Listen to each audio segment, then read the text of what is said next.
Welcome back to the Get Off the Treadmill podcast for practice owners and leaders, where we are obsessed with how to build a successful practice and get a life too.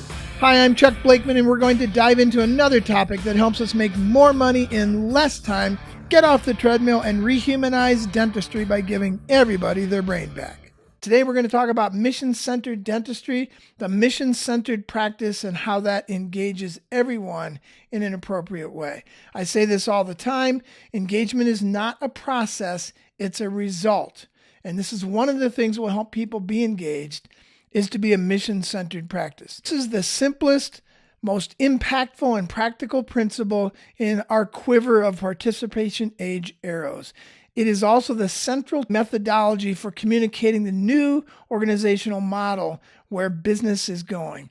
Along with embracing distributed leadership and distributed decision-making, the leader will find their most powerful reminder and messaging in the concept of the mission-centered practice. So let's do a quick review as to why this is so central and so powerful. We rehumanize practices by giving everybody their brains back. How do we do that? Through distributive decision-making and distributive leadership, because the more input I have in a decision, the more ownership I will take in carrying out that decision. Therefore, decisions should be made locally whenever possible, and it's almost always possible. That's distributed decision-making.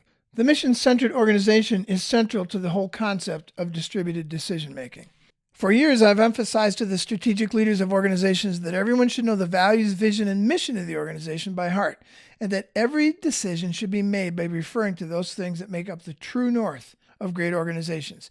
A few years ago, my friend Doug Kirkpatrick, a seasoned practitioner and advisor for self-management, who was part of building the Morningstar Company, shared with me this simple principle. What we teach people is that the mission is the boss. What a great and big duh. Everything lines up when you fully embrace that simple but powerful principle. The values and the vision of an organization are part of that true north. But for the purposes of day-to-day work, to build a great product or service and create a happy and loyal patient base, the mission is the boss. So for a few years, thanks to Doug's simple summary, we've been putting it all into the principle of the mission-centered organization. To fully embrace this idea of being mission-centered, you have to walk through the radical implications. So let's do that.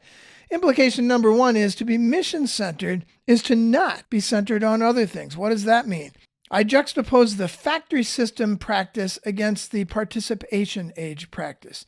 The factory system practice is the classic top-down hierarchy that we inherited from the factory system, full of bosses, managers, VPs, directors, anybody who has a bigger gun than I have, where single individuals can hire and fire at will. The factory system is something we inherited that we should not have in dentistry. It really shouldn't be anywhere in business. And my books and my writing are about eradicating that and replacing it with participation age, mission-centered organizations.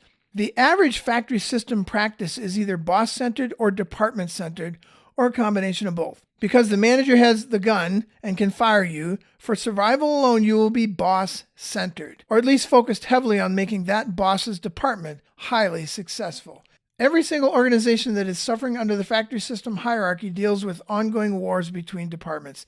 Sales and ops are always at odds, accounting is annoying, administration is underrated, upper management is considered clueless, and nobody understands what marketing does, or similar. You get the idea. In the boss-centered, department-centered model of the factory system, we see fiefdom building, an ongoing effort to protect and broaden the influence of my department, many times with no connection to the practice's objectives. Managers come by this honestly. We shouldn't fault them because we intend to pay them for how many people they have under them, how big their budget is, and how many assets they manage. So in order to get a raise, I need to chase more of those three things. In the process, we can completely lose sight of what serves the entire practice. Elon Musk said it well in an email to all Tesla staff. Quote, "We are all in the same boat. Always view yourself as working for the good of the company and never for your department. Thanks, Elon." Unquote. That is the mission-centered mindset. A second implication, to declare the mission as the boss is to place ourselves under it. If the mission is now the boss, I'm not. I work for and serve at the pleasure of the mission statement. No one person is a boss anymore. Everyone is now a servant of the boss. One former manager, after learning this principle, immediately changed the way he responded to people when they asked him what they should do. In the past, he saw that he added value by being able to tell them what they should do and how to do it. And they all appreciated that codependence. Right away, he began reminding them, I'm not your boss. Who is your boss? It's like, who's your boss? I'm not your daddy. Who's your daddy? I'm not your daddy. Then he would get them to recite the mission statement and ask, so what do you think the mission statement would have you do? What would your boss have you do? Let's all keep that as the center point of our decision making. He didn't just throw this at them and walk away. That isn't leadership, that's abdication. Instead, he hung in with them to work through how to relate each of their issues to how it helps support the mission statement. He trained them on how to do this because managers tell, leaders train, and he was a trainer. Imagine the power of this moment. A strategic leader gets up in front of the entire practice and says, I'm stepping down as your boss. I'm no longer the manager, and all the other bosses are stepping down as well. We'll still be here as strategic leaders, but not managers or bosses. We now all serve only one boss, the mission statement.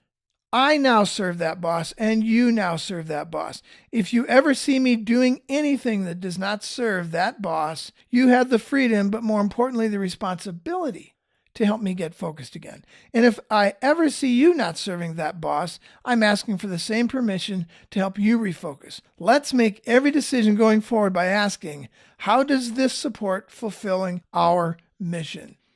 That's a powerful moment, and I've witnessed it. It immediately begins to flatten the hierarchy in a very healthy way, puts us all on the same plane in a very real way, and gives us all a true north to guide every decision together.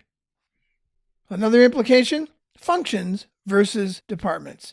In the factory system hierarchical practice, departments and their boundaries are very important. It helps the manager and the people know exactly who and what is in and who and what is out.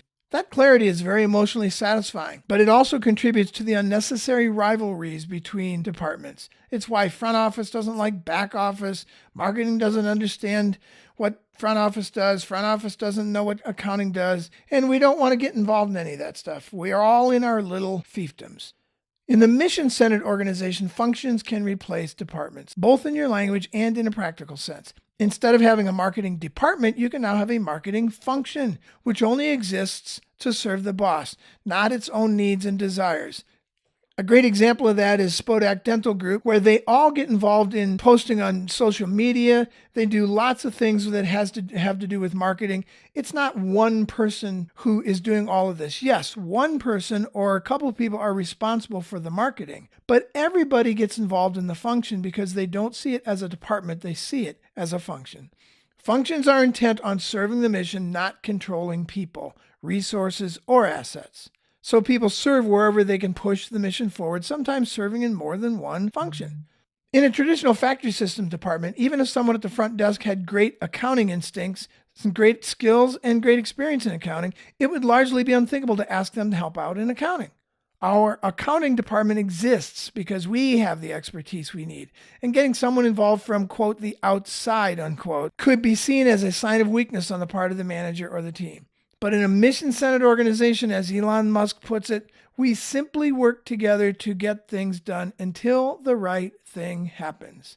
And we all view ourselves as working for the good of the practice and never for your department. Let's stop guarding fiefdoms and work together to serve the mission statement. Functions, not departments.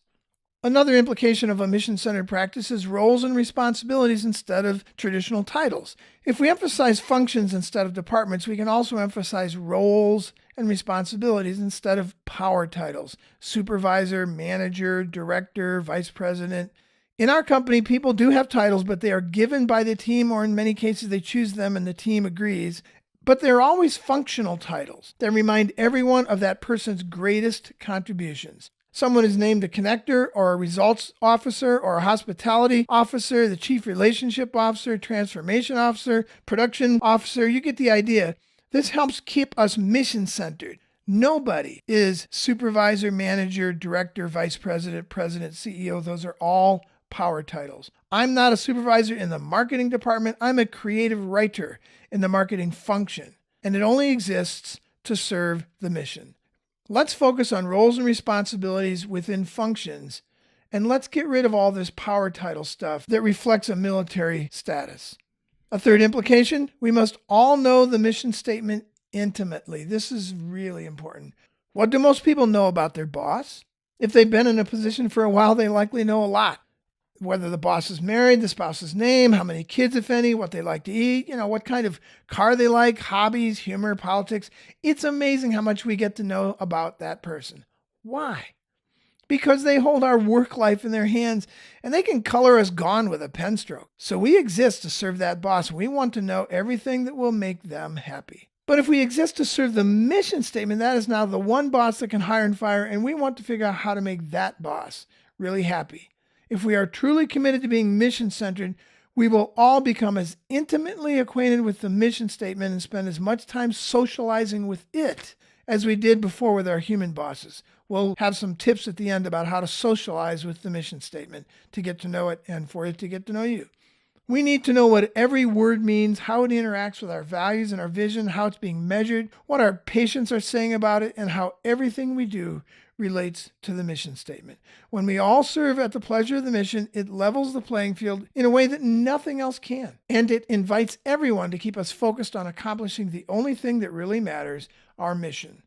Let me tell you very quickly what the mission statement should be all about. We have another podcast on this, but the mission statement is very simply the result intended for your patient. What is the broadest and biggest result that you want to get for your patient? That should be your mission statement. It's not about you. It's about them. Let's serve our patients. Let's serve the result that we want to get those patients. That's our mission statement.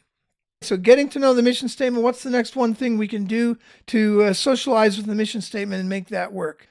I'll give you a number of things to think about here. Pick one and move forward with it. Have a reset meeting to declare our commitment to the mission statement as our one and only boss. That's a great thing to do. Have that time where the strategic leader gets up and says, I'm no longer your boss. That's my boss. That's your boss. That's everyone's boss. Let's serve that boss. A reset meeting is a great way to start this practice of socializing with the mission statement. Give out copies with accompanying values and vision statements to everybody, and maybe do a quick review of the major things you want to highlight about the mission statement. If you have an annual report type mission statement, the kind that you just put in your annual report, you put something together because you're supposed to have one. Don't come up with a new one yourself or with a few strategic leaders. Get everyone involved in redesigning the mission statement. Remember, input equals ownership. The more input I have, the more ownership I will have in owning that mission statement. Then when someone new joins the practice, they will get their ownership from those around them who are bought in and own that mission statement because they helped design it. Post that mission statement prominently is another way to do this. My dentist has their mission statement painted onto the wall in the waiting room. It's a great way for me to be reminded every time, this is the result that I'm supposed to get from this practice. But put it in the lunchroom as well. Another opportunity here is to give out awards once a week or once a month for people who were nominated by their peers for having noticeably gone out of their way to serve the mission statement this week or this month. This last one is really important. We do this at every meeting. After we're human together, and that's another podcast, what does it mean to be human together, to start out meetings and to start out your workday? After we're human together, we have anyone recite the values, vision, and mission, and it's usually different people reciting each one of those. And in each instance, we ask them or someone else in the room to recount an instance where someone, anyone, anywhere, it doesn't have to be in the practice, has lived out one of those values or our vision or our mission statement since we last met. Somebody in a book, somebody you saw crossing a street, somebody on television, or someone in the practice or one of your patients. We need to be reminded constantly of how the mission statement and the values and the vision are being lived out around us. And that is one great way to socialize regularly with the mission statement. As strategic leaders, we must beat the drum gently and relentlessly, both ad hoc and in very formalized rituals. This will be one of your most important ways to keep the values, vision, and mission alive as a daily guide to every decision. So to summarize, our mission, the one result we want to get for our patients, should be the driving force behind everything and everyone in the practice and every decision we make.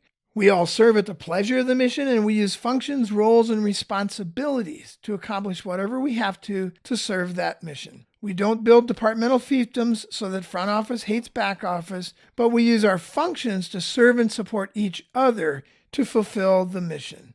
Let's move from being boss-centered, department-centered practices to mission-centered practices, and let's work hard to work for the good of the practice and never for the department or a localized boss.